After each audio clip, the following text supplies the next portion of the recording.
बहुत बहुत स्वागत है। यह है द नवजोत ढिल्लोंवाल लैके हाज़र हुई हैं कुछ ख्याल कुछ सवाल। ਅੱਜ ਦੇ ਇਸ ਪ੍ਰੋਗਰਾਮ ਦੇ ਵਿੱਚ ਗੱਲਬਾਤ ਕਰਾਂਗੇ ਭਾਰਤ ਵਿੱਚ ਸਾਲ 2024 ਦੇ ਵਿੱਚ ਹੋਣ ਵਾਲੀਆਂ ਜਨਰਲ ਇਲੈਕਸ਼ਨਸ ਬਾਰੇ ਤੇ ਮੇਰੇ ਜਿਹੜੇ ਮਹਿਮਾਨ ਹੋਣਗੇ ਉਹਨਾਂ ਦਾ ਨਾਮ ਹੈ ਪ੍ਰੋਫੈਸਰ ਜੈਪਾਲ ਸਿੰਘ। ਪ੍ਰੋਫੈਸਰ ਜੈਪਾਲ ਸਿੰਘ ਵਿਦਿਆਰਥੀ ਸਮੇਂ ਤੋਂ ਹੀ ਐਕਟੀਵਿਟੀਜ਼ ਦੇ ਵਿੱਚ ਸ਼ਾਮਿਲ ਰਹੇ ਨੇ, ਵਿਦਿਆਰਥੀ ਆਗੂ ਰਹੇ ਨੇ। ਉਸ ਤੋਂ ਬਾਅਦ ਉਹਨਾਂ ਨੇ ਪੰਜਾਬ ਦੇ ਵੱਖ-ਵੱਖ ਕਾਲਜਿਸ ਦੇ ਵਿੱਚ ਪੜ੍ਹਾਇਆ ਤੇ ਉਸ ਦੌਰਾਨ ਵੀ ਉਹ ਟੀਚਰਸ ਯੂਨੀਅਨਸ ਦੇ ਆਗੂ ਦੇ ਤੌਰ 'ਤੇ ਵਿਚਰਦੇ ਰਹੇ ਨੇ ਤੇ ਹੁਣ ਜਦੋਂ ਉਹ ਰਿਟਾਇਰ ਹੋ ਚੁੱਕੇ ਨੇ ਹਾਲੇ ਵੀ ਲੋਕ ਮੁੱਦਿਆਂ ਬਾਰੇ ਬੋਲਣਾ ਉਹਨਾਂ ਨੇ ਬੰਦ ਨਹੀਂ ਕੀਤਾ। ਵੱਖ-ਵੱਖ ਜਿਹੜੀਆਂ ਜਥੇਬੰਦੀਆਂ ਸੰਘਰਸ਼ੀਲ ਨੇ ਉਹਨਾਂ ਦੇ ਵਿੱਚ ਉਹ ਮੋਹਰੀ ਆਗੂ ਦੇ ਤੌਰ 'ਤੇ ਵਿਚਰਦੇ ਨੇ ਤੇ ਪਿਛਲੇ ਦਿਨੀ ਮੌਕਾ ਮਿਲਿਆ ਉਹਨਾਂ ਨੂੰ ਇੱਥੇ ਸਰੀ ਦੇ ਵਿੱਚ ਵੱਖ-ਵੱਖ ਮੁਜ਼ਾਹਰਿਆਂ ਦੇ ਦੌਰਾਨ ਬੋਲਦੇ ਹੋਏ ਸੁਣਨ ਦਾ। ਪ੍ਰੋਫੈਸਰ ਜੈਪਾਲ ਸਿੰਘ ਜਿਸ ਪਰਿਵਾਰ ਦੇ ਨਾਲ ਸੰਬੰਧਿਤ ਨੇ ਉਹ ਆਜ਼ਾਦੀ ਘੁਲਾਟੀਆਂ ਦਾ ਪਰਿਵਾਰ ਸੀ। ਉਹਨਾਂ ਦੇ ਦਾਦਾ ਜੀ ਹਜ਼ੂਰਾ ਸਿੰਘ ਮਟਰਾ ਉਹ ਖਾਸ ਤੌਰ 'ਤੇ ਰਿਆਸਤੀ ਪਰਜਾ ਮੰਡਲ ਤੇ ਪੈਪਸੂ ਮਜਾਰਾ ਕੋਲ ਦੇ ਮੋਹਰੀ ਸਿਰਕੱਢ ਆਗੂ ਸਨ ਅਤੇ ਅੱਜ ਮੈਨੂੰ ਖੁਸ਼ੀ ਅਤੇ ਮਾਣ ਮਹਿਸੂਸ ਹੋ ਰਿਹਾ ਕਿ ਪ੍ਰੋਫੈਸਰ ਜੈਪਾਲ ਸਿੰਘ ਇਸ ਸਟੂਡੀਓ ਦੇ ਵਿੱਚ ਨੇ। ਪ੍ਰੋਫੈਸਰ ਜੈਪਾਲ ਜੀ ਸਵਾਗਤ ਹੈ। ਬਹੁਤ ਮਿਹਰਬਾਨੀ madam, thank you very much. ਗੱਲ ਇੱਥੋਂ ਹੀ ਸ਼ੁਰੂ ਕਰਨਾ ਚਾਹੁੰਦੀ ਹਾਂ। ਸਾਡੇ ਬਹੁਤ ਸਾਰੇ ਸੁਣਨ ਵਾਲਿਆਂ ਨੇ ਸ਼ਾਇਦ ਮੇਰਾ ਇੱਕ ਫੇਸਬੁੱਕ ਲਾਈਵ ਵੀ ਦੇਖਿਆ ਹੋਊਗਾ ਜਿਹੜਾ ਆਪਾਂ ਪਿਛਲੇ ਦਿਨੀ ਜਦੋਂ ਇੱਥੇ ਸਰੀ ਦੇ ਵਿੱਚ ਇੱਕ ਪ੍ਰੋਟੈਸਟ ਕਰ ਰਹੇ ਸੀ। ਮਨੀਪੁਰ ਦੇ ਵਿੱਚ ਔਰਤਾਂ ਦੇ ਜੋ ਹਾਲਾਤ ਬਣੇ ਹੋਏ ਸਨ ਉਹਨਾਂ ਦੇ ਸਿਲਸਿਲੇ 'ਚ ਆਪਾਂ ਗੱਲਬਾਤ ਕੀਤੀ ਅਤੇ ਤੁਸੀਂ ਉਹਦੇ ਦੌਰਾਨ ਇੱਕ ਗੱਲ 'ਤੇ ਵਾਰ-ਵਾਰ ਜ਼ੋਰ ਦਿੱਤਾ ਕਿ ਸਾਲ 2024 ਇੱਕ ਇਹੋ ਜਿਹਾ ਮੌਕਾ ਹੋਊਗਾ ਜਿੱਥੇ ਭਾਰਤ ਦੇ ਵਿੱਚ ਵੱਡੀ ਤਬਦੀਲੀ ਲਿਆਂਦੀ ਜਾ ਸਕਦੀ ਹੈ ਅਤੇ ਉਹਦੇ ਵਿੱਚ ਮੁੱਖ ਤੌਰ 'ਤੇ ਜ਼ੋਰ ਤੁਸੀਂ ਇਸ ਗੱਲ 'ਤੇ ਦੇ ਰਹੇ ਸੀ ਕਿ ਬਹੁਤ ਜ਼ਰੂਰੀ ਹੈ, ਸਾਰੇ ਲੋਕਾਂ ਨੂੰ ਇਹ ਗੱਲ ਸਮਝਣੀ ਚਾਹੀਦੀ ਹੈ ਕਿ ਇਸ ਵੇਲੇ ਦੀ ਜਿਹੜੀ ਸਮੇਂ ਦੀ ਸਰਕਾਰ ਹੈ, BJP ਦੀ ਸਰਕਾਰ ਹੈ, ਉਹਨੂੰ ਹਰਾਇਆ ਜਾਣਾ ਲਾਜ਼ਮੀ ਹੈ।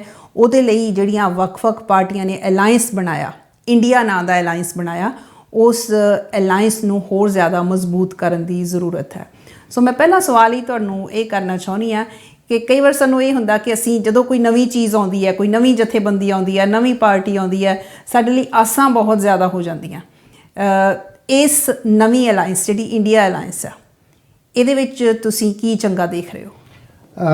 ਸਭ ਤੋਂ ਪਹਿਲਾਂ ਤਾਂ ਵੀ ਨਵੀਂ ਅਲਾਇੰਸ ਇੰਡੀਆ ਦੇ ਚੰਗਿਆਈ ਨਾਲੋਂ ਜੋ ਅੱਜ ਸਾਡੇ 'ਤੇ ਰਾਜ ਕਰ ਰਹੀ ਹੈ ਕੇਂਦਰ ਦੀ ਸਰਕਾਰ, ਇਸ ਦੇ ਤਕਰੀਬਨ 9.5 ਸਾਲਾਂ ਦੇ ਰਾਜ ਦੇ ਵਿੱਚ ਜੋ ਕੁਝ ਹੋਇਆ ਉਸ ਨੂੰ ਬਰੀਫ ਦੇ ਵਿੱਚ ਜੇ ਆਪਾਂ ਸਮਝਣਾ ਚਾਹੀਏ, ਦੇਸ਼ ਦੇ ਵਿੱਚ ਬੇਰੁਜ਼ਗਾਰੀ ਦਾ ਕੀ ਹਾਲ ਹੈ, ਆਰਥਿਕਤਾ ਦਾ ਕੀ ਹਾਲ ਹੈ, ਜੇ ਉਹਨਾਂ ਮੁੱਦਿਆਂ ਨੂੰ ਇੱਕ ਪਾਸੇ ਵੀ ਰੱਖ ਦਈਏ ਤਾਂ ਦੇਸ਼ ਦੇ ਲੋਕਾਂ ਨੂੰ, ਮਿਹਨਤੀ ਲੋਕਾਂ ਨੂੰ ਉਹਨਾਂ ਨੇ ਆਪਸ ਦੇ ਵਿੱਚ ਲੜਾਉਣ ਦੇ ਲਈ ਅੱਡ-ਅੱਡ ਨਾਅਰੇ ਲਾਏ ਹੈ। ਜਿਸ ਮੁਜ਼ਾਹਰੇ ਦੀ ਆਪਾਂ ਗੱਲ ਕਰ ਰਹੇ ਹਾਂ ਮਨੀਪੁਰ ਦੇ ਬਾਰੇ 'ਚ, ਮਨੀਪੁਰ ਦੇ ਵਿੱਚ 2 ਫਿਰਕਿਆਂ ਨੂੰ ਆਪਸ ਦੇ ਵਿੱਚ ਲੜਾ ਦਿੱਤਾ। 4 ਦਿਨ ਪਹਿਲਾਂ ਉੱਥੇ ਦੀ ਜਿਹੜੀ ਫੌਜ ਹੈ ਜਿਹੜੀ ਉੱਥੇ ਤਾਇਨਾਤ ਹੈ ਮਨੀਪੁਰ ਦੇ ਵਿੱਚ, ਅਸਾਮ ਰਾਈਫਲਸ, ਉਸ ਅਸਾਮ ਰਾਈਫਲਸ ਦੇ ਵਿਰੁੱਧ ਮਨੀਪੁਰ ਦੀ ਸਟੇਟ ਪੁਲਿਸ ਨੇ ਕੇਸ ਦਰਜ ਕੀਤਾ ਹੈ। ਜਾਣੀ ਲੋਕ ਹੀ ਨਹੀਂ ਲੜ ਰਹੇ, ਫੋਰਸਿਸ ਵੀ ਆਪਸ ਦੇ ਵਿੱਚ ਲੜ ਰਹੀਆਂ ਨੇ। ਬਦਕਿਸਮਤੀ ਦੀ ਗੱਲ ਇਹ ਹੈ ਕਿ ਮੋਦੀ ਬਜਾਤੇ ਖੁਦ ਪ੍ਰਧਾਨ ਮੰਤਰੀ ਵਜੋਂ ਜਾਂ ਉਹਦੀ ਸਮੁੱਚੀ ਸਰਕਾਰ ਇਸ ਗੱਲ ਦੇ ਬਾਰੇ 'ਚ ਘੇਸਲ ਵੱਟ ਕੇ ਬੈਠੀ ਰਹੀ ਹੈ। ਪਾਰਲੀਮੈਂਟ ਦੇ ਵਿੱਚ ਮੋਦੀ ਸਾਰੀ ਪਾਰਲੀਮੈਂਟ ਦੇ ਸੈਸ਼ਨ 'ਚ ਆਇਆ ਹੀ ਨਹੀਂ, ਲਾਸਟ ਦਿਨ ਆਇਆ ਆਪਣਾ ਡਰਾਮਾ ਕਰਨ। ਸੋ ਜਿਹੜੀ ਇੰਨੀ ਸੰਵੇਦਨਹੀਣ ਸਰਕਾਰ ਹੈ ਜਿਹੜੀ ਲੋਕਾਂ ਨੂੰ ਲੜਾ ਰਹੀ ਹੈ, ਨੂੰਹ ਦੀ ਘਟਨਾ ਹੋਈ ਹੈ ਸਾਡੇ ਸਾਹਮਣੇ, ਉਹਦੇ 'ਚ ਬੁਰਾਈ ਤਾਂ ਇਸ ਗੱਲ ਦੀ ਹੈ ਕਿ ਵੀ ਜਿਹੜੀਆਂ ਅੱਤਵਾਦੀ ਹਿੰਦੂ ਜਥੇਬੰਦੀਆਂ ਜਿਵੇਂ ਬਜਰੰਗ ਦਲ ਹੈ, ਵਿਸ਼ਵ ਹਿੰਦੂ ਪ੍ਰੀਸ਼ਦ ਹੈ, ਜਿਹੜੀਆਂ ਲੋਕਾਂ ਨੂੰ ਆਪਸ 'ਚ ਦੇਸ਼ ਦੇ ਅੱਡ-ਅੱਡ ਹਿੱਸਿਆਂ 'ਚ ਲੜਾ ਰਹੀਆਂ ਨੇ, ਉਹਨਾਂ ਨੇ ਇੱਥੇ ਲੜਾਉਣ ਦੀਆਂ ਸਾਜ਼ਿਸ਼ਾਂ ਆਈਆਂ, ਉਹਨਾਂ ਦੀਆਂ ਵੀਡੀਓਜ਼ ਆਈਆਂ। ਸਰਕਾਰ BJP ਦੀ ਹੋਣ ਕਰਕੇ, ਸੋ ਕਾਲ ਡਬਲ ਇੰਜਨ ਦੀ ਸਰਕਾਰ ਹੋਣ ਦੇ ਬਾਵਜੂਦ ਉਹਨਾਂ 'ਤੇ ਕੋਈ ਐਕਸ਼ਨ ਨਹੀਂ ਲਿਆ ਅਤੇ ਉਹਨਾਂ ਨੇ ਗੜਬੜ ਕੀਤੀ, ਲੋਕਾਂ ਦੇ ਘਰ ਸਾੜੇ, ਮੌਤਾਂ ਹੋਈਆਂ, ਦੋਏ ਪਾਸੇ ਨੁਕਸਾਨ ਹੋਇਆ ਲੋਕਾਂ ਦਾ ਅਤੇ ਸਰਕਾਰ ਨੇ ਉਹਨਾਂ 'ਤੇ ਕੋਈ ਐਕਸ਼ਨ ਨਹੀਂ ਲਿਆ। ਚੰਗੀ ਗੱਲ ਇਹ ਹੋਈ ਕਿ ਜਿਹੜੀ ਕਿਸਾਨ ਘੋਲ ਚੱਲਿਆ ਹਰਿਆਣੇ ਦੇ ਵਿੱਚ, ਹਰਿਆਣੇ ਦੇ ਲੋਕਾਂ ਨੇ ਉਹਦੇ 'ਚ ਵੱਡੀ ਪੱਧਰ ਦੇ ਉੱਤੇ ਪਾਰਟੀਸਪੇਟ ਕੀਤਾ ਅਤੇ ਉੱਥੇ ਦੇ ਹਰਿਆਣੇ ਦੇ ਕਿਸਾਨ ਜੋ ਆਮ ਤੌਰ 'ਤੇ ਜਾਟਾਂ ਵਜੋਂ ਜਾਣੇ ਜਾਂਦੇ ਹੈ, ਕੋਈ ਜ਼ਰੂਰੀ ਨਹੀਂ ਇਕੱਲੇ ਜਾਟ ਹੀ ਕਿਸਾਨ ਨੇ, ਕਿਸਾਨ ਦੂਜੇ ਵੀ ਨੇ। ਸਮੁੱਚੇ ਤੌਰ ਤੇ ਕਿਸਾਨ ਉਹ ਮੁਸਲਮਾਨ ਭਾਈਚਾਰੇ ਦੇ ਹੱਕ 'ਚ ਆ ਕੇ ਖੜੇ ਹੋ ਗਏ ਤੇ ਉਹਨਾਂ ਨੇ ਲਲਕਰਾ ਮਾਰ ਕੇ ਵਿਸ਼ਵ ਹਿੰਦੂ ਪ੍ਰੀਸ਼ਦ ਨੂੰ ਤੇ ਬਜਰੰਗ ਦਲ ਨੂੰ ਤੇ ਹਰਿਆਣੇ ਦੀ ਸਰਕਾਰ ਨੂੰ ਕਿਹਾ ਵੀ ਆਹ ਮੁਸਲਮਾਨ ਭਰਾ ਸਾਡੇ ਖੜੇ ਆ, ਇਕੱਠ ਕਰਕੇ ਕਿਹਾ ਵੀ ਇਹਨਾਂ ਦੇ ਹੱਥ ਲਾ ਕੇ ਦਿਖਾਓ। ਯਾਨੀ ਜਿਹੜੀ ਆਹ ਭਰਾ ਨਾਲ ਭਰਾ ਨੂੰ ਲੜਾਉਣ ਦੀ ਗੱਲ ਹੈ, ਉਸ ਨੂੰ ਮੋੜਾ ਪਾਉਣਾ ਬਹੁਤ ਲਾਜ਼ਮੀ ਹੈ। ਸੋ ਪਹਿਲਾ ਕੁਐਸਚਨ ਤਾਂ ਇਹ ਹੈ ਕਿ ਵੀ ਜਿਹੜੀ ਮੌਜੂਦਾ ਸਰਕਾਰ ਹੈ, ਕੀ ਇਹ ਰਹਿਣੀ ਚਾਹੀਦੀ ਹੈ ਕਿ ਜਾਣੀ ਚਾਹੀਦੀ ਹੈ? ਜੇ ਲੋਕ ਜਾਣਦੇ ਹੈ ਕਿ ਵੀ ਇਹ ਜਾਣੀ ਚਾਹੀਦੀ ਹੈ, ਉਹ ਜਾਣਨ ਲਈ ਉਸ ਨੂੰ ਜਾਣ ਵਾਸਤੇ ਕੋਈ ਅਜਿਹੀ ਮਜ਼ਦੂਰਾਂ ਕਿਸਾਨਾਂ ਦੀ ਵੱਡੀ ਲਹਿਰ ਦੇਸ਼ ਪੱਧਰ ਦੇ ਵਿੱਚ ਸਾਨੂੰ ਦਿਸਦੀ ਨਹੀਂ ਕਿ ਕੋਈ ਇਨਕਲਾਬ ਹੀ ਕਰ ਦੇਵੇ। ਅਜਿਹਾ ਕੋਈ ਸਾਨੂੰ ਦਿਸ ਨਹੀਂ ਰਿਹਾ ਹਾਲ ਦੀ ਘੜੀ। ਜੋ ਕੁਝ ਦਿਸਦਾ ਹੈ ਉਹ ਚਾਹੇ ਉਹਦੇ 'ਚ ਸਾਡੀਆਂ ਮਜ਼ਦੂਰਾਂ ਕਿਸਾਨਾਂ ਦੇ ਪੱਖ ਤੋਂ ਪੂਰੀਆਂ ਉਮੀਦਾਂ ਹੋਣ ਦੇ ਕੋਈ ਬਹੁਤ ਜ਼ਿਆਦਾ ਚਾਂਸ ਨਹੀਂ ਹੈ, ਪਰ ਇੱਕ ਜਿਹੜੀ ਆ ਹਨੇਰੀ ਹੈ ਲੋਕਾਂ ਨੂੰ ਲੜਾਉਣ ਦੀ, ਲੋਕਾਂ ਨੂੰ ਆਪਸ ਦੇ ਵਿੱਚ ਭਰਾ ਮਾਰ ਲੜਾਈ ਕਰਾਉਣ ਦੀ, ਉਸ ਨੂੰ ਠੱਲ ਜ਼ਰੂਰ ਪੈ ਸਕਦੀ ਹੈ। ਮੈਂ ਇਸ ਅਵਸਥਾ ਨੂੰ ਸੰਨ 1977 ਦੀ ਉਸ ਅਵਸਥਾ ਨਾਲ ਮੇਲ ਕੇ ਦੇਖਦਾ ਜਦੋਂ ਸ਼੍ਰੀਮਤੀ ਇੰਦਰਾ ਗਾਂਧੀ ਜਿਹੜੀ ਹੈ ਉਹ ਤਾਨਾਸ਼ਾਹੀ ਦੇ ਉੱਤੇ ਆਈ ਹੋਈ ਸੀ ਤੇ ਦੇਸ਼ ਦੀਆਂ ਅੱਡ-ਅੱਡ ਪਾਰਟੀਆਂ ਆਪਣੇ ਮਤਭੇਦ ਭੁਲਾ ਕੇ ਇੱਕ ਬਣ ਗਈਆਂ ਸੀ ਤੇ ਦੇਸ਼ ਭਰ ਦੇ ਵਿੱਚ ਇਸ ਤਰ੍ਹਾਂ ਦੀ ਇੱਕ ਲਹਿਰ ਚੱਲੀ ਕਿ ਅੰਮ੍ਰਿਤਸਰ ਦੇ ਬਾਰਡਰ ਤੋਂ ਲੈ ਕੇ ਪਾਕਿਸਤਾਨ ਦੇ ਤੋਂ ਬੰਗਲਾਦੇਸ਼ ਦੇ ਉਸ ਬਾਰਡਰ ਤੱਕ ਕੋਈ ਇੱਕ ਵੀ ਸੀਟ ਕਾਂਗਰਸ ਨੂੰ ਨਹੀਂ ਸੀ ਮਿਲੀ। ਇੰਡੀਆ ਅਲਾਇੰਸ ਜਿਹੜਾ ਹੈ ਉਹਨੂੰ ਮੈਂ ਕੋਈ ਮਜ਼ਦੂਰਾਂ ਕਿਸਾਨਾਂ ਦੇ ਬਹੁਤ ਪੱਖ ਦਾ ਅਲਾਇੰਸ ਤਾਂ ਨਹੀਂ ਮੰਨਦਾ, ਪਰ ਇੱਕ ਗੱਲ ਇਹ ਪੱਕੀ ਹੈ ਕਿ ਮੋਦੀ ਦੀ ਤਾਨਾਸ਼ਾਹੀ, ਮੋਦੀ ਦੀ ਫਿਰਕਾ ਪ੍ਰਸਤੀ, ਮੋਦੀ ਦਾ ਅੰਨਾ ਕਾਰਪੋਰੇਟ ਪ੍ਰੇਮ, ਉਸ ਨੂੰ ਇੱਕ ਬ੍ਰੇਕ ਲੱਗਣ ਦੇ ਚਾਂਸਸ ਜ਼ਿਆਦਾ ਨੇ। ਇਸ ਕਰਕੇ ਇੰਡੀਆ ਅਲਾਇੰਸ ਇਸ ਟਾਈਮ ਇਮੀਡੀਏਟ ਇੱਕ ਹੈਲਪ ਬਣਦੀ ਹੈ ਲੋਕਾਂ ਦੇ ਲਈ। ਤੇ ਚਾਹੇ ਬਹੁਤ ਵੱਡੀਆਂ ਉਮੀਦਾਂ ਕਰਨ ਦੀ ਲੋੜ ਨਹੀਂ, ਵੱਡੀਆਂ ਉਮੀਦਾਂ ਸਾਨੂੰ ਲੋਕਾਂ ਦੇ ਘੋਲਾਂ 'ਚੋਂ ਨਿਕਲਣੀਆਂ ਨੇ, ਜਿਨ੍ਹਾਂ ਘੋਲਾਂ ਨੂੰ ਮੋਦੀ ਦੀ ਸਰਕਾਰ ਆਪਸ 'ਚ ਲੋਕਾਂ ਨੂੰ ਲੜਾ ਕੇ ਦਬਾਉਂਦੀ ਹੈ। ਇਹ ਗੱਲ ਤੁਹਾਡੀ ਠੀਕ ਆ ਕਿ ਵੀ ਅੱਜ ਤੁਸੀਂ ਉਹਦਾ ਕੰਪੈਰੀਜ਼ਨ ਕੀਤਾ ਕਿ ਜਿਸ ਵੇਲੇ ਇੰਦਰਾ ਗਾਂਧੀ ਤਾਨਾਸ਼ਾਹ ਬਣੇ ਹੋਏ ਸੀ ਜੀ, ਉਦੋਂ ਜਨਤਾ ਪਾਰਟੀ ਆਈ, ਪਰ ਉਸ ਤੋਂ ਬਾਅਦ ਤੁਹਾਨੂੰ ਖਿਆਲ ਹੋਣਾ ਕਿ ਇੰਦਰਾ ਗਾਂਧੀ ਫਿਰ ਮੈਜੋਰਟੀ ਦੇ ਨਾਲ ਆਈ ਸੀ। ਇਹ ਵੀ ਲੋਕਾਂ ਦੇ ਵੱਲੋਂ ਖਿਆਲ ਪ੍ਰਗਟ ਕੀਤਾ ਜਾ ਰਿਹਾ ਕਿ ਇਹ ਜ਼ਰੂਰੀ ਨਹੀਂ ਹੈ ਕਿ ਇਹ ਜਿਹੜੀਆਂ ਪਾਰਟੀਆਂ ਜਿਨ੍ਹਾਂ ਨੇ ਹੁਣ ਇੰਡੀਆ ਅਲਾਇੰਸ ਇਸ ਵੇਲੇ ਫਾਰਮ ਕੀਤੀ ਹੈਗੀ ਆ, ਇਹਨਾਂ ਦਾ ਸਾਰਿਆਂ ਦਾ ਏਜੰਡਾ ਇੱਕ ਹੋਊਗਾ, ਕਿਉਂਕਿ ਇੰਨੀਆਂ ਜ਼ਿਆਦਾ ਪਾਰਟੀਆਂ, ਫਿਰ ਉਹਨਾਂ ਪਾਰਟੀਆਂ ਦੇ ਲੀਡਰ, ਹੁਣ 7 ਤਾਂ ਇਹਦੇ ਵਿੱਚ ਮੇਰੇ ਖਿਆਲ 7 ਉਹ ਪਾਰਟੀਆਂ ਦੇ ਲੀਡਰਸ ਹੈਗੇ ਆ ਜਿਹੜੇ ਆਲਰੇਡੀ ਚੀਫ ਮਿਨਿਸਟਰ ਨੇ ਵੱਖ-ਵੱਖ ਸਟੇਟਸ ਦੇ ਵਿੱਚ, ਤੇ ਇਹ ਵੀ ਸਮਝਿਆ ਜਾ ਰਿਹਾ ਕਿ ਉਹਨਾਂ ਨੇ ਨਜ਼ਰ ਟਿਕਾਈ ਹੋਈ ਹੈ ਆਪਣੀ ਪ੍ਰਧਾਨ ਮੰਤਰੀ ਦੀ ਕੁਰਸੀ ਦੇ ਉੱਤੇ। ਇਸ ਸਥਿਤੀ ਨੂੰ ਤੁਸੀਂ ਕਿੱਦਾਂ ਦੇਖਦੇ ਹੋ ਕਿ ਵੀ ਇਹੋ ਜਿਹਾ ਅਲਾਇੰਸ ਕਿੱਦਾਂ ਕਾਮਯਾਬ ਹੋ ਸਕਦਾ ਕਿ ਇੱਕ ਕੁਰਸੀ ਦੇ ਉੱਤੇ ਇੰਨੇ ਲੋਕ ਨਜ਼ਰਾਂ ਟਿਕਾ ਕੇ ਬੈਠੇ ਆ? ਦੇਖੋ, ਦੋ ਗੱਲਾਂ ਨੇ। ਜਦੋਂ ਇਤਿਹਾਸ ਦੇ ਵਿੱਚ ਕੁਝ ਘਟਨਾਵਾਂ ਹੁੰਦੀਆਂ ਨੇ, ਉਹਦੀਆਂ ਸਫਲਤਾ ਦੇ ਵੀ ਸਾਡੇ ਕੋਲ ਲੈਸਨ ਹੁੰਦੇ ਆ, ਉਹਦੀ ਅਸਫਲਤਾ ਦੇ ਵੀ ਲੈਸਨ ਹੁੰਦੇ ਆ। ਰਾਜਨੀਤਿਕ ਤੌਰ ਤੇ ਜਿਹੜਾ ਉਹ ਤਜਰਬਾ ਹੋਇਆ ਜਨਤਾ ਪਾਰਟੀ ਵਾਲਾ, ਜੇ ਉਹ ਨਾ ਹੁੰਦਾ ਤਾਂ ਪਤਾ ਨਹੀਂ ਇੰਦਰਾ ਗਾਂਧੀ ਨੇ ਕਿੱਧਰ ਨੂੰ ਲੈ ਕੇ ਜਾਣਾ ਸੀ ਦੇਸ਼ ਨੂੰ। ਉਹ ਇੱਕ ਸਟੈਪ ਉਹਨੂੰ ਪਿਛਾਂਹ ਮੋੜਿਆ ਉਸ ਤਜਰਬੇ ਨੇ। ਮਾੜਾ ਤਜਰਬਾ ਇਹ ਹੋਇਆ ਕਿ ਉਹ ਆਪਸ 'ਚ ਇਕੱਠੇ ਨਹੀਂ ਰਹਿ ਸਕੇ। ਇਕੱਠੇ ਨਾ ਰਹਿ ਸਕਣ ਦਾ ਇੱਕ ਕਾਰਨ ਬੀਜੇਪੀ ਦਾ ਆਰਐਸਐਸ ਦੇ ਨਾਲ ਡੂਅਲ ਮੈਂਬਰਸ਼ਿਪ ਦਾ ਇਸ਼ੂ ਸੀ, ਜਿਹਦੇ ਉੱਤੇ ਚੌਧਰੀ ਚਰਨ ਸਿੰਘ ਜੀ ਨਹੀਂ ਵੱਖ ਹੋਏ ਇਸ ਗੱਲ ਤੋਂ। ਤੇ ਹੁਣ ਬੀਜੇਪੀ ਦੇ ਵਿਰੁੱਧ ਹੈ ਇਹ ਅਲਾਇੰਸ, ਜਿਹੜਾ ਹੁਣ ਵਾਲਾ ਜੀ। ਜਿਹੜਾ ਤੁਹਾਡਾ ਦੂਸਰਾ ਪਾਰਟ ਹੈਗਾ ਵੀ ਮੁੱਖ ਮੰਤਰੀ ਨੇ ਇਸ਼ਾਮਾ ਨੇ, ਜਦੋਂ ਅੱਜ ਤੋਂ ਸਾਲ ਪਹਿਲਾਂ ਕਿਤੇ ਇਹ ਗੱਲ ਚੱਲਦੀ ਸੀ ਵੀ ਮੋਦੀ ਦਾ ਵਿਰੋਧ ਹੋਵੇ, ਇਕੱਠੇ ਹੋਈਏ, ਗੱਲਾਂ ਚੱਲਦੀਆਂ ਸੀਗੀਆਂ ਜੀ, ਉਹਨੂੰ ਡਿਸਮਿਸ ਕਰਨ ਵਾਲੇ ਬੀਜੇਪੀ ਦੇ ਬਹੁਤੇ ਆਗੂ ਤੇ ਕੁਝ ਨਿਰਪੱਖ ਲੋਕ ਜਿਹੜੇ ਸ਼ੁਭ ਚਿੰਤਕ ਵੀ ਆ ਵੀ ਮੋਦੀ ਹਾਰੇ, ਪਰ ਉਹਨਾਂ ਦੇ ਮਨਾਂ 'ਚ ਵੀ ਸੀ ਵੀ ਹਰ ਇੱਕ ਮੁੱਖ ਮੰਤਰੀ ਹੀ ਆਪਣੇ ਆਪ ਨੂੰ ਪ੍ਰਧਾਨ ਮੰਤਰੀ ਦਾ ਉਮੀਦਵਾਰ ਮੰਨਦਾ ਹੈ। ਕੇਜਰੀਵਾਲ ਮੰਨ ਰਿਹਾ ਹੈ, ਮਮਤਾ ਮੰਨ ਰਹੀ ਹੈ, MK ਸਟਾਲਿਨ ਕਹਿ ਸਕਦਾ ਹੈ, TRS ਵਾਲਾ ਉਹ ਆਪਣੇ ਦੂਜੇ KCR ਕਹਿ ਸਕਦੇ ਹੈ, ਚੰਦਰ ਸ਼ੇਖਰ ਰਾਓ ਵਗੈਰਾ।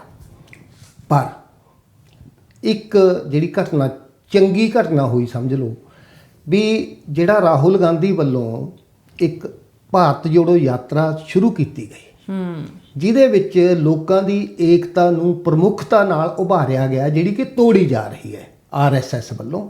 100 ਸਾਲ ਦਾ ਇਤਿਹਾਸ ਹੈ RSS ਦਾ ਲੋਕਾਂ ਨੂੰ ਲੜਾਉਣ ਦਾ। ਉਹ ਪਹਿਲਾਂ ਬਹੁਤ ਵੱਡੀ ਪੱਧਰ ਤੇ ਸਫਲ ਨਹੀਂ ਸੀ ਹੋ ਸਕੀ। ਜਦੋਂ ਦਾ ਇਹਨਾਂ ਦਾ ਰਾਜ ਆਇਆ, ਉਹ ਆਪਣੇ ਏਜੰਡੇ ਨੂੰ ਪੂਰੀ ਤਰ੍ਹਾਂ ਲਾਗੂ ਕਰ ਰਹੀ ਹੈ, ਚਾਹੇ ਗਊ ਰੱਖਿਆ ਦੇ ਨਾਂ ਦੇ ਉੱਤੇ, ਚਾਹੇ ਬੀਫ ਖਾਣ ਦੇ ਨਾਂ ਦੇ ਉੱਤੇ, ਚਾਹੇ ਹਿਜਾਬ ਪਹਿਨਣ ਦੇ ਨਾਂ ਦੇ ਉੱਤੇ, ਕਦੇ ਕਿਸੇ ਇਸ਼ੂ ਤੇ ਕਦੇ ਕਿਸੇ ਇਸ਼ੂ ਤੇ। ਈਵਨ ਅੱਡ-ਅੱਡ ਥਾਵਾਂ ਦੇ ਉੱਤੇ ਜਾਤਾਂ ਦੇ ਨੂੰ ਵੀ ਇੱਕ ਦੂਜੇ ਨਾਲ ਲੜਾਇਆ ਜਾ ਰਿਹਾ, ਉਹਨਾਂ ਦੀ ਮਿਨੋਰਿਟੀ ਮੈਜੋਰਿਟੀ ਦੇ ਹਿਸਾਬ ਨਾਲ। ਸੋ ਉਹ ਜਿਹੜੀ ਯਾਤਰਾ ਨਿਕਲੀ, ਉਸ ਯਾਤਰਾ ਤੋਂ ਬਾਅਦ ਇੱਕ ਗੱਲ ਸਾਰਿਆਂ ਨੂੰ ਤਕਰੀਬਨ ਸਮਝ ਆ ਗਈ, ਜਿਹੜੀਆਂ ਰਾਜਨੀਤਿਕ ਪਾਰਟੀਆਂ ਨੇ, ਵੀ ਕਾਂਗਰਸ ਨੂੰ ਪਰਾਂ ਰੱਖ ਕੇ ਕੋਈ ਮੋਰਚਾ ਨਹੀਂ ਬਣਾਇਆ ਜਾ ਸਕਦਾ। ਪਹਿਲੀ ਗੱਲ ਜੀ, ਪਹਿਲਾਂ ਬੜਾ ਕੋਸ਼ਿਸ਼ ਹੋਈ। TRS ਵਾਲੇ ਉਹ ਆਪਣੇ ਚੰਦਰ ਸ਼ੇਖਰ ਰਾਓ, ਹੁਣ ਅੱਜ ਕੱਲ੍ਹ BRS ਰੱਖ ਲਿਆ ਉਹਨਾਂ ਨੇ ਪਾਰਟੀ ਦਾ ਨਾਂ, ਉਹਨਾਂ ਨੇ ਮੀਟਿੰਗ ਵੀ ਸੱਦੀ। ਉੱਥੇ ਅਖਿਲੇਸ਼ ਯਾਦਵ ਵੀ ਗਏ, ਦੂਸਰੇ ਭਗਵੰਤ ਮਾਨ ਵੀ ਗਏ, ਕੇਜਰੀਵਾਲ ਸਾਹਿਬ ਵੀ ਗਏ, 2 ਖੱਬੀਆਂ ਧਿਰਾਂ ਵੀ ਗਈਆਂ ਉੱਥੇ। ਉਹਨਾਂ ਨੂੰ ਲੱਗਦਾ ਸੀ ਵੀ ਕਾਂਗਰਸ ਅਤੇ BJP ਤੋਂ ਬਿਨਾਂ ਇੱਕ ਮੋਰਚਾ ਬਣਾਇਆ ਜਾਵੇ। ਪਰ ਇਸ ਯਾਤਰਾ ਤੋਂ ਬਾਅਦ ਉਹ ਮੋਰਚੇ ਦੀਆਂ ਸੰਭਾਵਨਾਵਾਂ ਪਿੱਛੀਆਂ ਪੈ ਗਈਆਂ ਤੇ ਇੱਕੋ ਹੀ ਮੋਰਚਾ ਬਣੇ। ਉਹਦੇ ਲਈ ਨਤੀਸ਼ ਕੁਮਾਰ ਉਹਨਾਂ ਦੀਆਂ ਵੀ ਐਫਰਟਸ ਸੀਗੀਆਂ। ਤੇ ਪਹਿਲੀ ਤਾਂ ਵੀ ਕਾਂਗਰਸ ਉਸ ਮੋਰਚੇ 'ਚ ਸ਼ਾਮਲ ਹੋਵੇ, ਉਹ ਸਾਰੀ ਜਿਹੜੀ ਐਫਰਟ ਸੀਗੀ ਉਹਦੇ ਵਿੱਚ ਇਹ ਨਤੀਜਾ ਨਿਕਲਿਆ। ਨੰਬਰ 1 ਜੀ। ਨੰਬਰ 2,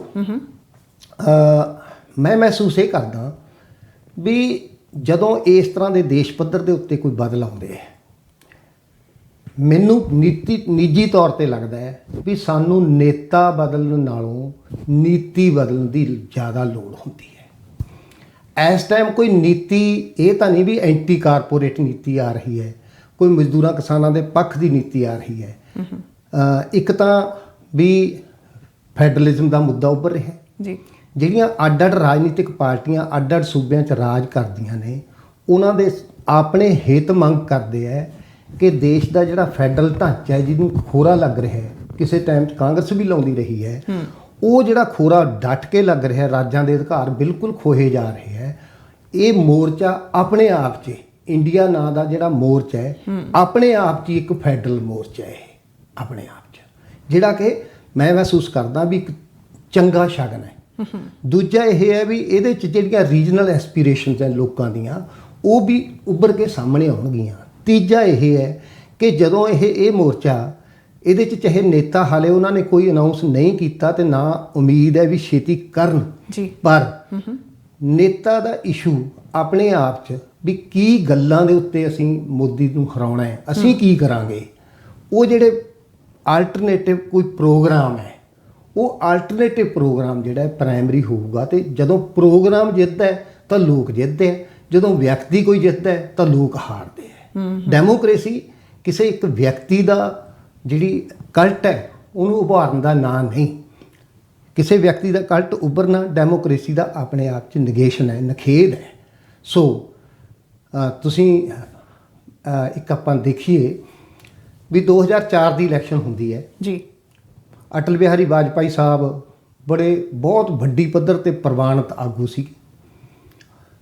ਉਹ ਇੱਕ 2 ਸਲੋਗਨ ਦਿੰਦੇ ਹੈ, ਸ਼ਾਈਨਿੰਗ ਇੰਡੀਆ ਤੇ ਫੀਲ ਗੁੱਡ ਫੈਕਟਰ, ਦੋ ਨਾਅਰੇ ਦਿੰਦੇ ਆ। ਉਹ ਬੜਾ ਉਹਦਾ ਪ੍ਰਚਾਰ ਕੀਤਾ ਜਾਂਦਾ ਹੈ ਤੇ ਇਹ ਵੀ ਪ੍ਰਚਾਰ ਕੀਤਾ ਜਾਂਦਾ ਵੀ ਸਾਡੇ ਕੋਲ ਤਾਂ ਨੇਤਾ ਹੈਗਾ, ਪ੍ਰਧਾਨ ਮੰਤਰੀ ਦਾ ਕੈਂਡੀਡੇਟ ਹੈ, ਵਿਰੋਧੀਆਂ ਕੋਲ ਤਾਂ ਕੋਈ ਨੇਤਾ ਵੀ ਨਹੀਂਗਾ। ਹਾਂਜੀ, ਅਸੀਂ ਸਾਰਿਆਂ ਨੇ ਦੇਖਿਆ, ਭਾਰਤ ਦੇ ਲੋਕਾਂ ਨੇ, ਕਿ ਕਿਉਂਕਿ ਫੀਲ ਗੁੱਡ ਫੈਕਟਰ ਉੱਪਰ ਲੈ ਹੇਠਾਂ ਗਰਾਊਂਡ ਦੇ ਉੱਤੇ ਜਿਹੜੀਆਂ ਨੀਤੀਆਂ ਸੀਗੀਆਂ, ਉਹਨਾਂ ਨੀਤੀਆਂ ਕਰਕੇ ਲੋਕ ਦੁਖੀ ਸੀ ਤੇ ਉਸ ਟਾਈਮ ਕਾਂਗਰਸ ਆਈ ਤੇ ਪ੍ਰਚਾਰ ਸੀਗਾ ਵੀ ਸੋਨੀਆ ਗਾਂਧੀ ਪ੍ਰਧਾਨ ਮੰਤਰੀ ਬਣੂਗੀ। ਉਹਦੇ ਵਿਰੁੱਧ ਬੜਾ ਪ੍ਰਾਪੇਗੰਡਾ ਹੋਇਆ। ਸੁਸ਼ਮਾ ਸਵਰਾਜ ਜਾ ਕੇ ਉਹਦੇ ਖਿਲਾਫ ਭਰ ਕੇ ਆਏ ਕਾਗਜ਼ ਜੀ, ਤੇ ਪਰ ਉਹ ਬਣੀ ਨਹੀਂ ਪ੍ਰਧਾਨ ਮੰਤਰੀ।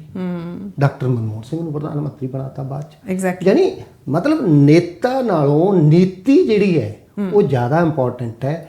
ਅਸੀਂ ਉਮੀਦ ਕਰੀਏ ਕਿ ਵੀ ਇੰਡੀਆ ਦਾ ਜਿਹੜਾ ਅਲਾਇੰਸ ਹੈ, ਇਹ ਆਪਣਾ ਪ੍ਰੋਗਰਾਮ ਜਿਹੜਾ ਕਾਮਨ ਮਿਨੀਮਮ ਪ੍ਰੋਗਰਾਮ ਹੈ, ਉਹ ਲੋਕਾਂ ਦੇ ਸਾਹਮਣੇ ਰੱਖੇ ਤੇ ਪ੍ਰਚਾਰੇ। ਲੋਕਾਂ ਨੇ ਡਟ ਕੇ ਉਹਦੇ ਉੱਤੇ ਮੋਹਰ ਲਾ ਦੇਣੀ ਹੈ, ਮੈਨੂੰ ਇਹ ਲੱਗਦਾ। ਸੋ ਤੁਹਾਨੂੰ ਇਹ ਲੱਗਦਾ ਕਿ ਜਦੋਂ ਇੱਕ ਪਾਸੇ ਜੇ ਪ੍ਰਧਾਨ ਮੰਤਰੀ ਮੋਦੀ ਦਾ ਚਿਹਰਾ ਹੈ ਜੀ, ਦੂਸਰੇ ਪਾਸੇ ਕੋਈ ਵੀ ਲੀਡਰ ਨਹੀਂ ਪੇਸ਼ ਕੀਤਾ ਜਾਂਦਾ, ਪਰ ਜਿਹੜੀਆਂ ਨੀਤੀਆਂ ਨੇ ਜਾਂ ਜਿਹੜੇ ਮੁੱਦੇ ਨੇ ਉਹ ਉਭਾਰ ਕੇ ਪੇਸ਼ ਕੀਤੇ ਜਾਂਦੇ ਆ, ਲੋਕ ਉਹਨੂੰ ਜ਼ਿਆਦਾ ਵੇਟੇਜ ਦੇਣਗੇ। ਬਿਲਕੁਲ ਦੇਣਗੇ, ਬਿਲਕੁਲ ਦੇਣਗੇ। ਜਨਤਾ ਪਾਰਟੀ ਵੇਲੇ ਚਲੋ ਉਦੋਂ ਤਾਂ ਖੈਰ ਰਿਵਾਜ ਵੀ ਨਹੀਂ ਸੀਗਾ ਵੀ ਪ੍ਰਧਾਨ ਮੰਤਰੀ ਦਾ ਕੈਂਡੀਡੇਟ ਕੋਈ ਵੀ ਪਾਰਟੀ ਨਹੀਂ ਸੀ ਉਹ ਕਰਦੀ, ਪਰ ਇੱਕ ਬਾਈ ਡਿਫਾਲਟ ਇੰਦਰਾ ਗਾਂਧੀ ਤਾਂ ਪ੍ਰਧਾਨ ਮੰਤਰੀ ਦੀ ਕੈਂਡੀਡੇਟ ਸੀਗੀ ਹੋਈ। ਅਸੀਂ ਦੇਖਿਆ ਵੀ ਇੰਦਰਾ ਗਾਂਧੀ ਖੁਦ ਵੀ ਹਾਰ ਗਈ ਸੀ। ਪਰ ਹੁਣ ਜਿਹੜੇ ਇਹਦੇ ਵਿੱਚ ਅਲਾਈਅੰਸ ਦੇ ਵਿੱਚ ਬਹੁਤ ਸਾਰੇ ਲੀਡਰਸ ਨੇ ਜੀ, ਜਿਹੜੇ ਇੱਕ ਦੂਜੇ ਦੇ ਖਿਲਾਫ ਹੀ ਬੋਲਦੇ ਰਹੇ, ਉਹ ਵੀ ਹਾਈ ਲੈਵਲ ਦੇ ਲੀਡਰਸ ਦੇ। ਜੇ ਕੇਜਰੀਵਾਲ ਹੈ ਉਹ ਸੋਨੀਆ ਗਾਂਧੀ ਦੇ ਖਿਲਾਫ ਬੋਲੂਗਾ, ਜਾਂ ਕੋਈ ਹੋਰ ਲੀਡਰ ਹੈ ਕਿਸੇ ਹੋਰ ਇਸ ਕੈਲੀਬਰ ਦੇ ਲੀਡਰ ਦੇ ਖਿਲਾਫ ਬੋਲੂਗਾ, ਤੇ ਹੁਣ ਇਸ ਵੇਲੇ ਉਹ ਇਕੱਠੇ ਖੜੇ ਨੇ।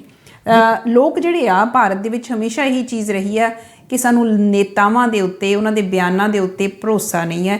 ਇਹ ਸਮਾਂ ਪਾਉਣ ਦੇ ਨਾਲ ਜਦੋਂ ਵੀ ਮੌਕਾ ਮਿਲਦਾ ਮੌਕਾ ਪ੍ਰਸਤੀ ਵਾਲਾ ਬਿਹੇਵੀਅਰ ਦਿਖਾਉਂਦੇ ਹੈਗੇ ਆ, ਜਦੋਂ ਮਰਜ਼ੀ ਕਿਸੇ ਅਲਾਈਅੰਸ ਦੇ ਵਿੱਚ ਸ਼ਾਮਿਲ ਹੋ ਜਾਂਦੇ ਆ, ਜਦੋਂ ਮਰਜ਼ੀ ਅਲਾਈਅੰਸ ਦੇ ਵਿੱਚੋਂ ਨਿਕਲ ਵੀ ਜਾਂਦੇ ਆ। ਇਹ ਜਿਹੜੀ ਅਲਾਈਅੰਸ ਆ ਇਹ ਯੂਪੀਏ ਨਾਲੋਂ ਕਿਵੇਂ ਵੱਖਰੀ ਆ? ਯੂਪੀਏ ਨਾਲੋਂ ਵੱਖਰੀ ਅਲਾਇੰਸ ਇਹ ਇਸ ਤਰ੍ਹਾਂ ਹੈ ਵੀ ਇੱਕ ਤਾਂ ਇਸ ਅਲਾਇੰਸ ਦੇ ਵਿੱਚ ਯੂਪੀਏ ਨਾਲੋਂ ਵੱਧ ਡਾਈਵਰਸਿਟੀ ਹੈ। ਦੂਜਾ ਇਹ ਹੈ ਵੀ ਇਹਦੇ ਵਿੱਚ ਕਈ ਸਾਰੀਆਂ ਧਿਰਾਂ ਉਹ ਨੇ ਜਿਹੜੀਆਂ 2004 ਵੇਲੇ ਬੀਜੇਪੀ ਨਾਲ ਸੀਗੀਆਂ। ਨਤੀਸ਼ ਕੁਮਾਰ ਉਹਨਾਂ ਦੀ party Janata Dal you BJP ਦੇ ਨਾਲ ਰਹੀ ਹੈ, ਅੱਜ ਇਸ ਦਾ ਪਾਰਟ ਹੈ ਇਹ। ਤੇ ਮਮਤਾ ਬੈਨਰਜੀ ਵੀ ਕਿਸੇ ਟਾਈਮ ਵਾਜਪਾਈ ਸਾਹਿਬ ਦੇ ਨਾਲ ਉਹਨਾਂ ਦਾ ਅਲਾਇੰਸ ਰਹੇਗਾ ਬੀਜੇਪੀ ਦੇ ਨਾਲ, ਉਹ ਅੱਜ ਇਸ ਦੇ ਨਾਲ ਨੇ ਜੀ। ਤੇ ਇੱਕ ਤਾਂ ਇਹ ਹੈ ਕਿ ਵੀ ਇਹ ਜਿਹੜਾ ਐਨਡੀਏ ਦਾ ਪਾਰਟ ਰਹੀਆਂ ਬਹੁਤ ਸਾਰੀ, ਸ਼ਿਵ ਸੈਨਾ ਐਨਡੀਏ ਦਾ ਪਾਰਟ ਰਹੀ, ਉਹਨਾਂ ਨਾਲ ਉਹਨਾਂ ਦਾ ਅਲਾਇੰਸ ਰਿਹਾ। ਅੱਜ ਉਹ ਠੀਕ ਹੈ, ਉਹਨਾਂ ਨੇ ਦੋ ਧੜਿਆਂ 'ਚ ਬਣਾਤਾ, ਪਰ ਉਹ ਇੱਧਰ ਹੈ। 2004 ਦੇ ਵਿੱਚ ਬਲਕਿ ਸ਼ਰਦ ਪਵਾਰ ਨੇ ਤਾਂ ਪਾਰਟੀ ਵੀ ਸੋਨੀਆ ਗਾਂਧੀ ਫੋਰਨ ਓਰੀਜਨ ਦੀ ਹੋਣ ਕਰਕੇ ਪ੍ਰਧਾਨ ਮੰਤਰੀ ਨਾ ਬਣਦੇ, ਉਹਨੇ ਨਵੀਂ ਪਾਰਟੀ ਬਣਾ ਲਈ ਸੀ ਐਨਸੀਪੀ। ਬਿਲਕੁਲ। ਉਹ ਬਾਅਦ ਦੇ ਵਿੱਚ ਹੌਲੀ ਹੌਲੀ ਕਰਦੇ ਉਹ ਐਨਸੀਪੀ ਚਾਹੇ ਤੋੜ ਲਈ ਉਹਨਾਂ ਨੇ ਆਪਣੇ ਤੌਰ ਤੇ, ਪਰ ਉਹ ਐਨਸੀਪੀ ਵੀ ਇਸ ਮੋਰਚੇ ਦਾ ਹਿੱਸਾ ਹੈਗੀ ਹੈ। ਤੇ ਯੂਪੀਏ ਦੇ ਵਿੱਚ ਖੱਬੀਆਂ ਧਿਰਾਂ ਐਜ਼ ਅਲਾਇੰਸ ਬਿਲਕੁਲ ਸ਼ਾਮਲ ਨਹੀਂ ਸੀ, ਬਾਹਰੋਂ ਸਪੋਰਟ ਸੀ ਉਹਨਾਂ ਦੀ ਖੱਬੀਆਂ ਧਿਰਾਂ ਦੀ।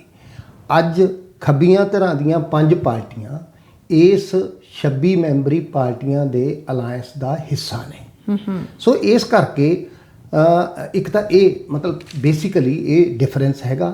ਦੂਸਰਾ, ਕਿਉਂਕਿ ਇਹਨਾਂ ਦੀ ਅਗਲੀ ਮੀਟਿੰਗ ਜਿਹੜੀ ਹੈ ਉਹ 31 ਅਗਸਤ ਤੇ 1 ਸਤੰਬਰ ਨੂੰ ਮੁੰਬਈ ਦੇ ਵਿੱਚ ਹੋ ਰਹੀ ਹੈ, ਉਹਦੇ 'ਚ ਉਹ ਕੀ ਪ੍ਰੋਗਰਾਮ ਲੈ ਕੇ ਆਉਂਦੇ ਹੈ ਤੇ ਉਹਦੇ ਲਈ ਉਹਨੂੰ ਕਿਵੇਂ ਲੋਕਾਂ 'ਚ ਮੋਬਿਲਾਈਜੇਸ਼ਨ ਕਰਦੇ ਆ, ਇੱਕ ਉਹਦੇ ਨਾਲ ਉਹਦੇ ਅਗਲਾ ਜਿਹੜਾ ਚਿਹਰਾ ਮੋਹਰ ਹੈ ਉਹ ਮਤਲਬ ਆਪਣੇ ਲੋਕਾਂ ਦੇ ਸਾਹਮਣੇ ਆਊਗਾ। ਤੇ ਜਿੱਥੋਂ ਤੱਕ ਹੈਗਾ ਵੀ ਇਹ ਕਦੇ ਕੁਝ ਕਰ ਲੈਂਦੇ ਆ, ਉਹਨਾਂ ਦੀ ਕ੍ਰੈਡੀਬਿਲਿਟੀ ਦਾ ਕੁਐਸਚਨ, ਜਿਸ ਬੰਦੇ ਦੀ ਬਹੁਤ ਕ੍ਰੈਡੀਬਿਲਿਟੀ ਹੈ ਮੋਦੀ ਦੀ, ਇੰਨੀਆਂ ਉਹਨੂੰ ਵੋਟਾਂ ਪੈ ਗਈਆਂ 2 ਵਾਰ, ਕੀ ਭਾਰਤ ਦੇ ਲੋਕ ਮੋਦੀ ਦੀ ਉਸ ਕ੍ਰੈਡੀਬਿਲਿਟੀ ਤੋਂ ਖੁਸ਼ ਨੇ? ਕੀ ਆਪਾਂ ਖੁਸ਼ ਹਾਂ? ਇਸ ਤਰ੍ਹਾਂ ਦੀ ਕ੍ਰੈਡੀਬਿਲਿਟੀ ਨਾਲੋਂ ਜਿਹੜੇ ਲੋਕ ਇੱਕ ਖਾਸ ਵਾਅਦੇ ਕਰਕੇ ਆਉਣਗੇ, ਵਾਅਦੇ ਕੀ ਨੇ ਲੋਕਾਂ ਨਾਲ ਉਹ ਦੇਖਣ ਦੀ ਲੋੜ ਹੈ, ਤੇ ਉਹਨਾਂ ਵਾਅਦਿਆਂ ਦੇ ਉੱਤੇ ਲੋਕਾਂ ਨੂੰ ਜਥੇਬੰਦ ਹੋ ਕੇ ਪਹਿਰਾ ਵੀ ਦੇਣ ਦੀ ਲੋੜ ਹੈ ਵੀ ਅਸੀਂ ਉਹ ਕਰ ਸਕੀਏ। ਅੱਜ ਹਾਲਤ ਇਹ ਹੈ ਕਿ ਪ੍ਰੈਸ ਕੁਝ ਨਹੀਂ ਲਿਖਦੀ ਹੈ ਉਹਨਾਂ ਦੇ ਵਿਰੁੱਧ, ਸਾਰਾ ਜਿਹੜਾ ਇਲੈਕਟ੍ਰੋਨਿਕ ਮੀਡੀਆ ਉਹ ਇਹਨਾਂ ਨੇ ਖਰੀਦਿਆ ਹੋਇਆ, ਕੋਈ ਬੋਲਦਾ ਨਹੀਂਗਾ। ਤੇ ਜੇ ਕੋਈ ਬੰਦੇ ਬੋਲਦੇ ਆ ਉਹਨੂੰ ਚੱਕ ਕੇ ਅੰਦਰ ਦੇ ਦਿੰਦੇ ਆ, UAPA ਨਾਲ ਲੱਗਿਆ ਹੋਇਆ। ਤੇ ਮਤਲਬ ਇੱਕ ਕਿਸਮ ਦਾ ਪੂਰਾ ਤਾਨਾਸ਼ਾਹੀ ਰਾਜ ਚੱਲ ਰਿਹਾ ਹੈ। ਇਸ ਤਾਨਾਸ਼ਾਹੀ ਰਾਜ ਨਾਲੋਂ ਇੱਕ ਬੋਲਣ ਦਾ ਰਾਜ ਤੇ ਲੋਕਾਂ ਦੀ ਆਪਣੀ ਆਵਾਜ਼ ਆਊਗੀ, ਮੈਂ ਮਹਿਸੂਸ ਕਰਦਾ ਵੀ ਡੈਮੋਕ੍ਰੇਸੀ ਲਈ ਇਹ ਇੱਕ ਚੰਗਾ ਤਜਰਬਾ ਹੋਊਗਾ। ਅੱਛਾ, ਇੱਕ ਪਾਸੇ ਬੜੀ ਇੰਟਰਸਟਿੰਗ ਗੱਲ ਹੈ ਕਿ ਇਹ ਇੰਡੀਆ ਅਲਾਇੰਸ ਦਾ ਐਲਾਨ ਕੀਤਾ ਜਾਂਦਾ, ਜਿਹਦਾ ਮਕਸਦ ਹੀ ਇਹ ਆ ਕਿ ਹਰ ਹਾਲ ਦੇ ਵਿੱਚ ਬੀਜੇਪੀ ਨੂੰ ਦੁਬਾਰਾ ਸੱਤਾ ਦੇ ਵਿੱਚ ਆਉਣ ਤੋਂ ਰੋਕਣਾ। ਦੂਸਰੇ ਪਾਸੇ ਦਿੱਲੀ ਦੇ ਵਿੱਚ ਫਿਰ ਉਹ NDA ਦੇ 38 ਮੈਂਬਰ ਜਿਹੜੇ ਆ ਉਹਨਾਂ ਦੀ ਮੀਟਿੰਗ ਹੋ ਜਾਂਦੀ ਹੈ, ਤੇ ਜਿਨ੍ਹਾਂ ਨੇ ਇਹ ਆਪਣੇ ਵੱਲੋਂ ਐਲਾਨ ਕੀਤਾ ਕਿ ਅਸੀਂ ਹਰ ਹਾਲ ਦੇ ਵਿੱਚ ਵਾਪਸ ਬੀਜੇਪੀ ਨੂੰ ਲੈ ਕੇ ਆਉਣਾ। ਹੁਣ ਸਮਾਂ ਤਾਂ ਬਹੁਤ ਜ਼ਿਆਦਾ ਨਹੀਂ ਰਹਿ ਗਿਆ 2024 ਦੀਆਂ ਚੋਣਾਂ ਆਉਣ ਦੇ ਵਿੱਚ। ਜੇ ਦੇਖਿਆ ਜਾਵੇ ਤੁਹਾਡਾ ਜਿਹੜਾ ਐਨਾਲਿਸਿਸ ਆ ਇਹ ਕੀ ਕਹਿੰਦਾ ਕਿ ਇੱਕ ਪਾਸੇ ਇੱਕ ਅਲਾਇੰਸ, ਦੂਸਰੇ ਪਾਸੇ ਦੂਸਰੀ ਅਲਾਇੰਸ, ਇੱਕ ਪਾਸੇ ਬਿਲਕੁਲ ਕਲੀਅਰ ਕੱਟ ਉਹਨਾਂ ਨੇ ਕਿਹਾ ਗਿਆ ਕਿ ਅਸੀਂ ਇਹਨਾਂ ਨੂੰ ਬਾਹਰ ਕਰਨਾ, ਦੂਸਰੇ ਪਾਸੇ ਉਹਨਾਂ ਵੱਲੋਂ ਐਲਾਨ ਕਰ ਦਿੱਤਾ ਗਿਆ ਕਿ ਅਸੀਂ ਹਰ ਹਾਲ ਦੇ ਵਿੱਚ ਵਾਪਸ ਆਉਣਾ। ਪਰ ਹੁਣ ਜਿਹੜੇ ਲੋਕ ਨੇ ਅਲਟੀਮੇਟਲੀ ਉਹ ਜਿਸ ਵੇਲੇ ਚੋਣਾਂ ਆਉਂਦੀਆਂ ਨੇ ਉਹਨਾਂ ਨੂੰ ਭਰਮਾ ਲਿਆ ਜਾਂਦਾ। ਤੁਹਾਨੂੰ ਕੀ ਲੱਗਦਾ ਕਿ ਕੀ ਸੱਚੀ ਮੁੱਚੀ ਲੋਕ ਇੰਨੇ ਕੁ ਅਵੇਅਰ ਹੋ ਗਏ ਆ ਕਿ ਹੁਣ ਉਹਨਾਂ ਨੂੰ ਪਤਾ ਕਿ ਅਸੀਂ ਕਿਹੋ ਜਿਹੀਆਂ ਚੋਇਸਿਸ ਬਣਾਉਣੀਆਂ ਨੇ? ਦੇਖੋ, ਇਹ ਹੈ, ਪਹਿਲਾਂ ਤਾਂ ਆਪਾਂ ਉਹ 38 ਮੈਂਬਰੀ ਜਿਹੜਾ ਅਲਾਇੰਸ ਹੈ NDA ਦਾ, ਉਹਦੀ ਗੱਲ ਕਰ ਲਈਏ। ਮੋਦੀ ਸਾਹਿਬ ਦੇ ਹੰਕਾਰ ਦੀ ਇੱਕ ਇੰਤਹਾ ਦੇਖੀ ਆਪਾਂ ਪਾਰਲੀਮੈਂਟ ਦੇ ਵਿੱਚ ਖੜੇ ਹੋ ਕੇ। ਉਹ ਜਿਹੜੀਆਂ ਵਿਰੋਧੀ ਧਿਰਾਂ ਉਹਦੇ ਵਿਰੁੱਧ ਬੋਲਦੀਆਂ ਨੇ, ਉਹ ਛਾਤੀ ਠੋਕ ਕੇ ਕਹਿੰਦਾ ਹੈ ਏਕ ਅਕੇਲਾ ਸਭ ਪੇ ਭਾਰੀ, ਇਹ ਕਹਿੰਦਾ। ਤੇ NDA ਕਿੱਦਾਂ ਦਾ ਬਣਿਆ ਹੋਇਆ? ਉਹਦੇ ਚੋਂ ਬਹੁਤ ਸਾਰੀਆਂ ਪਾਰਟੀਆਂ, ਸ਼੍ਰੋਮਣੀ ਅਕਾਲੀ ਦਲ, ਜਨਤਾ ਦਲ ਯੂ, ਸ਼ਿਵ ਸੈਨਾ ਛੱਡ ਗਈਆਂ ਸੀਗੀਆਂ। ਪਿਛਲੇ ਕਿੰਨਿਆਂ ਸਾਲਾਂ ਤੋਂ NDA ਦੀ ਕਦੇ ਕੋਈ ਮੀਟਿੰਗ ਨਹੀਂ ਹੋਈ। ਜਦ ਇਹ 26 ਪਾਰਟੀਆਂ ਇਕੱਠੀਆਂ ਹੋਈਆਂ, ਇਹਨਾਂ ਨੂੰ ਦਿਖਾਉਣ ਲਈ ਇੱਕ ਤਾਂ ਉਹ ਭੁੱਲ ਗਿਆ ਵੀ ਮੈਂ ਇੱਕ ਅਕੇਲਾ ਸਭ ਸੇ ਭਾਰੀ ਹੈ। ਇਹਦਾ ਮਤਲਬ ਹੈ ਹੁਣ 38 ਦੀ ਹੋਰ ਲੋੜ ਪੈਗੀ। ਇਹ ਆਪਣੇ ਆਪ 'ਚ ਉਹਦੀ ਨਿਗੇਸ਼ਨ ਹੈ। ਦੂਜਾ ਇਹ ਹੈ ਵੀ ਉਹ 38 ਪਾਰਟੀਆਂ 'ਚੋਂ 32 ਪਾਰਟੀਆਂ ਉਹ ਨੇ ਜਿਨ੍ਹਾਂ ਦੇ ਕੋਈ MP ਤੱਕ ਨਹੀਂ ਗਾ, ਜਿਨ੍ਹਾਂ ਦੇ ਨਾਂ ਨਹੀਂ ਲੋਕ ਜਾਣਦੇ। ਤੇ ਤੀਸਰੀ ਗੱਲ ਇਹ ਹੈ ਵੀ ਜਿਹੜਾ ਮੋਦੀ ਦੀ ਜਿਹੜੀ ਉਹਨਾਂ ਦੇ ਵਿੱਚੋਂ ਬਹੁਤ ਸਾਰੀਆਂ ਪਾਰਟੀਆਂ ਆ ਜਿਹੜਾ ਮਨੀਪੁਰ ਦੇ ਇਸ਼ੂ ਦੇ ਉੱਤੇ ਮੋਦੀ ਦੇ ਨਾਲ ਨਹੀਂ ਸਹਿਮਤ, ਕਿਉਂਕਿ ਜ਼ਿਆਦਾ ਪਾਰਟੀਆਂ ਨਾਰਥ ਈਸਟ ਤੋਂ ਨੇ ਜੀ। ਸੋ ਇੱਕ ਤਾਂ ਪਾਰਟ ਹੈਗਾ ਇਹ। ਤੇ ਦੂਜਾ ਸਵਾਲ ਤੁਹਾਡਾ ਕੀ ਸੀਗਾ? ਪਾਰਟ ਦੂਸਰਾ ਮੈਂ ਇਹ ਕਹਿ ਰਹੀ ਸੀ ਕਿ ਲੋਕ ਜਦੋਂ ਉਸ ਵੇਲੇ ਪਤਾ ਨਹੀਂ ਲੱਗਦਾ ਕਿ ਕਿੱਧਰ ਨੂੰ ਉਲਝ ਜਾਂਦੇ ਆ, ਕਿਉਂਕਿ ਭਾਰਤ ਦੇ ਪੋਲੀਟੀਸ਼ੀਅਨਸ ਨੂੰ ਵੀ ਲੋਕਾਂ ਦੀ ਨਬਜ਼ ਦਾ ਪਤਾ। ਇੰਨਾ ਜ਼ਿਆਦਾ ਜ਼ੋਰਦਾਰ ਪ੍ਰਚਾਰ ਕੀਤਾ ਜਾਂਦਾ, ਜਿਵੇਂ ਮੈਂ ਉਦਾਹਰਨ ਤੁਹਾਡੇ ਨਾਲ, ਤੁਸੀਂ ਹੁਣੇ ਜ਼ਿਕਰ ਵੀ ਕਰਕੇ ਹਟੇ ਆ, ਭਾਰਤ ਜੋੜੋ ਯਾਤਰਾ ਕੀਤੀ ਸੀ ਰਾਹੁਲ ਗਾਂਧੀ ਹੁਣਾਂ ਨੇ, ਰੱਥ ਯਾਤਰਾ ਅਡਵਾਨੀ ਨੇ ਕੀਤੀ ਸੀ, ਅਡਵਾਨੀ ਹੁਣਾਂ ਨੇ ਕੀਤੀ ਸੀ। ਇਹੋ ਜਿਹੀਆਂ ਯਾਤਰਾਵਾਂ ਦਾ ਕਿੰਨਾ ਕੁ ਪ੍ਰਭਾਵ ਹੈ? ਵੈਸੇ ਤਾਂ ਕਿਹਾ ਜਾ ਰਿਹਾ ਕਿ ਜਿਨ੍ਹਾਂ 20 ਕੌਂਸਟੀਚੁਐਂਸੀਜ਼ ਦੇ ਵਿੱਚ ਰਾਹੁਲ ਗਾਂਧੀ ਆਪਣੀ ਇਹ ਭਾਰਤ ਜੋੜੋ ਯਾਤਰਾ ਕਰਕੇ ਆਏ ਆ, ਉਹਦੇ ਵਿੱਚੋਂ 20 ਦੇ ਵਿੱਚੋਂ 15 ਦੇ ਵਿੱਚ ਜਿੱਤ ਹੋਈ ਆ ਕਾਂਗਰਸ ਦੀ। ਕਿ ਇਸ ਤਰੀਕੇ ਨਾਲ ਜਦੋਂ ਲੋਕਾਂ ਨੂੰ ਜੋੜਨ ਦੀ ਕੋਸ਼ਿਸ਼ ਕੀਤੀ ਜਾਂਦੀ ਆ, ਇਹੋ ਜਿਹੀਆਂ ਯਾਤਰਾਵਾਂ ਕਰਕੇ ਜਾਂ ਕੁਝ ਨਾ ਕੁਝ ਆਫਰ ਕਰਕੇ ਕਿ ਅਸੀਂ ਆਹ ਦੇਵਾਂਗੇ, ਅਸੀਂ ਉਹ ਦੇਵਾਂਗੇ, ਵਾਅਦੇ ਕਰਕੇ, ਲੋਕਾਂ ਦੀ ਜਿਹੜਾ ਮਾਈਂਡ ਸੈਟ ਆ ਉਹ ਹਾਲੇ ਤੱਕ ਸਮਝ ਨਹੀਂ ਲੱਗਦਾ ਕਿ ਇੱਕ ਵੋਟਰ ਕੀ ਸੋਚਦਾ, ਕੀ ਭਾਲਦਾ, ਤੇ ਕਦੋਂ ਉਹ ਡਿਸਾਈਡ ਕਰ ਲੈਂਦਾ ਕਿ ਵੀ ਹਾਂ ਮੈਂ ਮੁੱਦਿਆਂ 'ਤੇ ਵੋਟ ਪਾਉਣੀ ਆ, ਮੈਂ ਚਿਹਰਿਆਂ ਨੂੰ ਵੋਟ ਪਾਉਣੀ ਆ, ਮੈਂ ਪਾਰਟੀ ਨੂੰ ਵੋਟ ਪਾਉਣੀ ਆ। ਮੈਂ ਕਿਵੇਂ ਡਿਸਾਈਡ ਕਰਾਂ ਕੀ ਭਾਰਤ ਦਾ ਵੋਟਰ ਇਸ ਵੇਲੇ ਇੰਨਾ ਅਵੇਅਰ ਹੈ? ਦੇਖੋ, ਮੈਂ ਮਹਿਸੂਸ ਇਹ ਕਰਦਾ ਵੀ ਭਾਰਤ ਦੇ ਵੋਟਰ ਨੂੰ ਜੋ ਪਰੋਸਿਆ ਜਾਂਦਾ ਹੈ ਉਹਨੇ ਉਹਦੇ 'ਚੋਂ ਚੂਜ਼ ਕਰਨਾ ਹੈ। ਅਡਵਾਨੀ ਸਾਹਿਬ ਨੇ ਨਫ਼ਰਤ ਪਰੋਸੀ ਬਾਬਰੀ ਮਸਜਿਦ ਮੰਦਿਰ ਦੇ ਨਾਂ ਦੇ ਉੱਤੇ, ਉਸ ਦੇ ਵਿੱਚੋਂ ਦੰਗੇ ਨਿਕਲੇ ਤੇ ਦੰਗੇ ਨਿਕਲਣ ਦੇ ਵਿੱਚ ਪੋਲਰਾਈਜੇਸ਼ਨ ਹੋ ਕੇ ਉਹਨਾਂ ਨੇ ਆਪਣੀ ਵੋਟ ਬਟੋਰੀ ਜੀ। ਰਾਹੁਲ ਗਾਂਧੀ ਨੇ ਨਫ਼ਰਤ ਨਹੀਂ ਪਰੋਸੀ। ਮੈਂ ਰਾਹੁਲ ਗਾਂਧੀ ਦਾ ਕੋਈ ਨਿੱਜੀ ਪ੍ਰਸ਼ੰਸਕ ਨਹੀਂ, ਤੇ ਬਲਕਿ ਉਹਨਾਂ ਦਾ ਮੈਂ ਬਹੁਤ ਸਾਰੀਆਂ ਗੱਲਾਂ ਤੇ ਕ੍ਰਿਟਿਕ ਹਾਂ, ਪਰ ਸੱਚ ਇਹ ਹੈ ਵੀ ਜਿਸ ਬੰਦੇ ਤੇ ਉਹਦੇ ਵਿਰੋਧੀ ਇਹੀ ਲੇਬਲ ਲਾਉਂਦੇ ਹੁਣ ਵੀ ਇਹ ਰਾਜਕੁਮਾਰ ਹੈ, he is born with a silver spoon in his mouth, ਤੇ ਉਹ ਬੰਦਾ ਕੋਈ 3500 ਕਿਲੋਮੀਟਰ ਤੁਰਦਾ ਹੈ ਪੈਦਲ, ਇਹ ਆਪਣੇ ਆਪ 'ਚ ਅੱਜ ਦੇ ਸਮੇਂ 'ਚ ਵੱਡੀ ਗੱਲ ਹੈ, ਮੈਂ ਮਹਿਸੂਸ ਕਰਦਾ। ਤੇ ਉਹ ਸੁਨੇਹਾ ਲਾਉਂਦਾ ਹੈ ਵੀ ਅਸੀਂ ਤਾਂ ਇੱਕ ਪਿਆਰ ਦੀ ਦੁਕਾਨ ਖੋਲ੍ਹੀ ਹੈ ਨਫ਼ਰਤ ਦੀ ਦੁਕਾਨ ਦੇ ਮੁਕਾਬਲੇ ਤੇ। ਮੈਂ ਮਹਿਸੂਸ ਕਰਦਾ ਵੀ ਇਹ ਦੇਸ਼ ਨੂੰ ਇਹ ਸੁਨੇਹਾ ਪਹੁੰਚੇਗਾ। ਉਹ ਪਹੁੰਚਣ ਦੇ ਵਿੱਚੋਂ ਮੈਂ ਨਹੀਂ ਕਹਿੰਦਾ ਵੀ ਇਕੱਲੇ ਇਹਦਾ ਨਤੀਜਾ ਹੈ। ਆ ਜਿਹੜਾ ਹਰਿਆਣੇ ਦੇ ਵਿੱਚ ਅਸੀਂ ਦੇਖ ਰਹੇ ਹਾਂ ਵੀ ਇਸ ਬਜਰੰਗ ਦਲ ਤੇ ਵਿਸ਼ਵ ਹਿੰਦੂ ਪ੍ਰੀਸ਼ਦ ਤੇ ਬੈਨ ਲਾਓ, ਜਾਟ ਮੰਗ ਕਰ ਰਹੇ ਆ, ਖਾਪ ਪੰਚਾਇਤਾਂ ਹੋ ਰਹੀਆਂ ਨੇ, ਤੇ ਇਹ ਕਹਿ ਰਿਹਾ ਵੀ ਆਹ ਮੁਸਲਮਾਨ ਸਾਡੇ ਨਾਲ ਖੜੇ, ਇਹਨਾਂ ਨੂੰ ਹੱਥ ਲਾ ਕੇ ਦਿਖਾਓ। ਇਹ ਦੇ ਵਿੱਚ ਵੀ ਉਹਦਾ ਇੱਕ ਰੋਲ ਮੈਂ ਮਹਿਸੂਸ ਕਰਦਾ, ਇੱਕ ਓਵਰਆਲ ਦੇਸ਼ ਦੇ ਵਿੱਚ ਮੈਸੇਜ ਆ ਰਿਹਾ ਵੀ ਅਸੀਂ ਐ ਪਾੜ ਨਹੀਂ ਦਿਆਂਗੇ, ਇੱਦਾਂ ਲੜਾਉਣ ਨਹੀਂ ਦਿਆਂਗੇ। ਤੇ ਜੇ ਕਿਤੇ ਦੇਸ਼ ਦੇ ਲੋਕਾਂ ਦੀ ਏਕਤਾ ਬਰਕਰਾਰ ਰਹਿੰਦੀ ਹੈ ਤਾਂ ਜਿਹੜੇ ਅਲਾਇੰਸ ਦੇ ਵਿੱਚ ਕੋਈ ਗੱਲਾਂ ਖਰਾਬ ਹੋਣਗੀਆਂ, ਤੇ ਅਸਲ 'ਚ ਤਾਂ ਲੋਕਾਂ ਦੇ ਘੋਲ ਨੇ, ਜਿਹੜੇ ਮਜ਼ਦੂਰਾਂ ਕਿਸਾਨਾਂ ਦੇ ਘੋਲ ਨੇ, ਜਿਹੜੇ ਏਕਤਾ 'ਤੇ ਬੇਸਡ ਹੋਣਗੇ, ਜਿਹੜੇ ਕਲਾਸ ਨੀਤੀਆਂ ਦੇ ਵਿਰੁੱਧ ਲੜਨਗੇ। ਅਸਲ ਤਾਂ ਬੰਦ ਖਲਾਸੀ ਉਹਨਾਂ ਨੇ ਕਰਨੀ ਹੈ, ਉਹਨਾਂ ਲਈ ਇੱਕ ਵੱਡਾ ਰਾਹ ਖੁੱਲੂਗਾ ਇਸ ਦੇ ਆਉਣ ਨਾਲ, ਤੇ ਲੋਕਾਂ 'ਚ ਇਹ ਗੱਲ ਦਾ ਯਕੀਨ ਵੀ ਜਾਊਗਾ ਤੇ ਮੋਦੀ ਨੂੰ ਹਰਾ ਦੇਣਗੇ ਲੋਕ। ਅਖੀਰਲੀ ਗੱਲ ਤੁਸੀਂ ਜਿਹੜੀ ਆਪਣੇ ਵੱਲੋਂ ਕਹਿ ਦਿੱਤੀ ਕਿ ਮੋਦੀ ਨੂੰ ਹਰਾ ਦੇਣਗੇ ਲੋਕ, ਮੈਂ ਤਾਂ ਤੁਹਾਨੂੰ ਅਗਲਾ ਸਵਾਲ ਹੀ ਇਹ ਪੁੱਛਣ ਵਾਲੀ ਸੀ ਕਿ ਸਾਲ 2024 ਦੇ ਨਤੀਜੇ ਜਿਹੜੇ ਆ ਉਹ ਤੁਸੀਂ ਕਿਹੋ ਜਿਹੇ ਕਿਆਸ ਰਹੇ ਹੋ?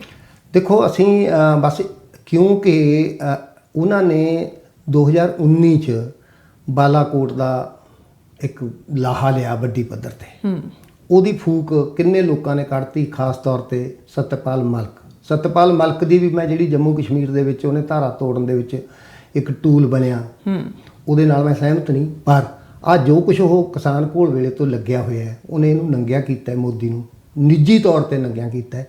ਵੀ ਮੈਂ ਫੋਨ ਤੇ ਕਿਹਾ ਵੀ ਆਹ ਗੱਲ ਹੈ, ਸਾਨੂੰ ਉਹਨਾਂ ਨੂੰ 에ਅਰਲਿਫਟ ਕਰਨਾ ਚਾਹੀਦਾ ਸੀਗਾ, ਜਾਣਬੁੱਝ ਕੇ ਸੜਕ ਦੇ ਰਾਹ ਪਾਇਆ ਗਿਆ ਤੇ ਮਰਵਾਏ ਗਏ ਬੰਦੇ।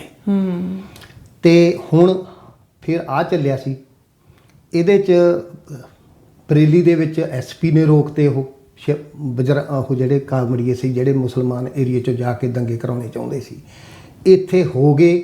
ਪਰ ਬਾਅਦ ਦੇ ਵਿੱਚ ਲੋਕਾਂ ਨੇ ਇੱਕ ਪੋਜ਼ਿਟਿਵ ਮੈਸੇਜ ਦੇ ਦਿੱਤਾ।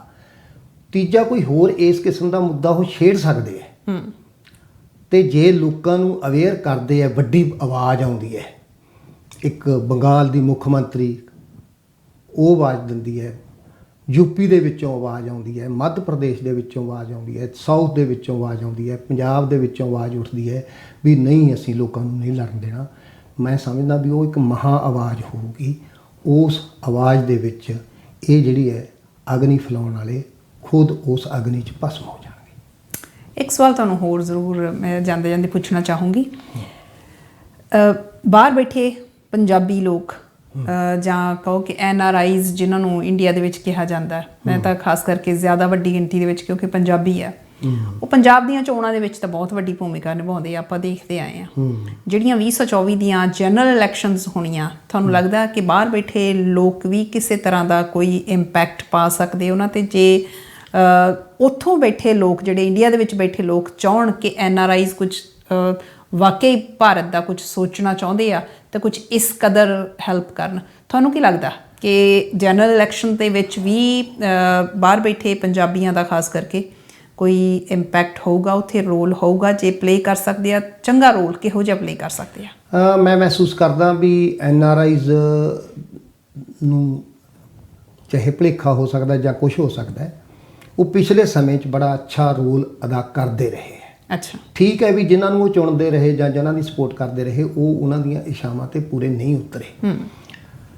ਕਿਉਂਕਿ ਹੁਣ ਜਿਹੜਾ ਮੌਕਾ ਹੈਗਾ ਉਹ ਇਹ ਹੈ ਕਿ ਪੰਜਾਬ ਦੇ ਵਿੱਚ ਵੀ ਇਸ ਕਿਸਮ ਦੀਆਂ ਕੋਸ਼ਿਸ਼ਾਂ ਸੈਂਟਰਲ ਏਜੰਸੀਜ਼ ਵੱਲੋਂ ਹੋਈਆਂ ਨੇ ਵੀ ਪੰਜਾਬ ਦੇ ਵਿੱਚ ਵੀ ਜਾਂ ਜਾਤ ਪਾਤ ਦੇ ਨਾਂ 'ਤੇ ਲੋਕਾਂ ਨੂੰ ਪੜ੍ਹਾਤਾ ਜਾਵੇ, ਜਾਂ ਈਸਾਈਆਂ ਦੇ ਵਿਰੁੱਧ ਪ੍ਰੋਪੇਗੈਂਡਾ ਕਰਤਾ ਜਾਵੇ, ਜਾਂ ਜਿਹੜੇ ਸਾਡੇ ਆਪਣੇ ਗਊਆਂ ਚਾਰਨ ਵਾਲੇ ਉਹ ਜਿਹੜੇ ਇੱਧਰੋਂ ਆਉਂਦੇ ਆ ਜੰਮੂ ਕਸ਼ਮੀਰ ਵਾਲੇ ਪਾਸਿਓਂ ਗੁੱਜਰ, ਉਹਨਾਂ ਵੀ ਇਹ ਕਰੋਨਾ ਫੈਲਾਉਂਦੇ ਆ, ਉਹਨਾਂ ਦੇ ਉੱਤੇ ਨਫ਼ਰਤੀ ਹਮਲੇ ਸ਼ੁਰੂ ਹੋ ਗਏ ਸੀਗੇ।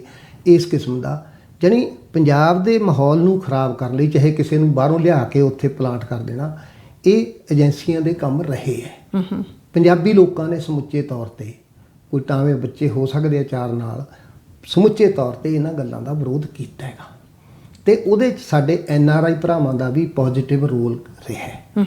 ਮੈਂ ਮਹਿਸੂਸ ਕਰਦਾ ਵੀ ਜਦੋਂ ਸਾਰੇ ਦੇਸ਼ ਦੇ ਵਿੱਚ ਦੰਗੇ ਕਰਾਉਣ ਵਾਲੀ ਪਾਰਟੀ ਨੂੰ ਹਰਾਉਣ ਦਾ ਸਵਾਲ ਹੋ ਜੇ, ਪੰਜਾਬ ਦੇ ਵਿੱਚ ਉਹ A ਪਾਰਟੀ ਨੂੰ ਸਪੋਰਟ ਕਰਦੇ ਆ, B ਨੂੰ ਕਰਦੇ ਆ, ਜਾਂ ਪੰਜਾਬ ਤੋਂ ਬਾਹਰ ਕਿਹਨੂੰ ਕਰਦੇ ਆ, ਇਹ ਉਹਨਾਂ ਦੀ ਵਿਜ਼ਡਮ ਹੈ। ਮੈਂ ਉਹਨਾਂ ਨੂੰ ਕੋਈ ਰਾਏ ਨਹੀਂ ਦੇਣੀ ਚਾਹੁੰਦਾ, ਪਰ ਇੱਕ ਸੱਚ ਇਹ ਹੈ ਕਿ ਉਹ ਇਹ ਜ਼ਰੂਰ ਖਿਆਲ ਕਰਨ ਵੀ ਕਿਹੜੀ ਧਿਰ ਹੈ ਜਿਹੜੀ ਉਸ ਅੱਗ ਲਾਉਣੀ ਪਾਰਟੀ ਨੂੰ ਹਰਾ ਸਕਦੀ ਹੈ। ਇਹ ਜ਼ਰੂਰ ਖਿਆਲ ਰੱਖਣ ਦੀ ਲੋੜ ਹੈ, ਰੱਖਣਗੇ, ਉਹਨਾਂ ਦੀ ਸਿਆਣਪ 'ਤੇ ਮੈਨੂੰ ਮਾਣ ਹੈ।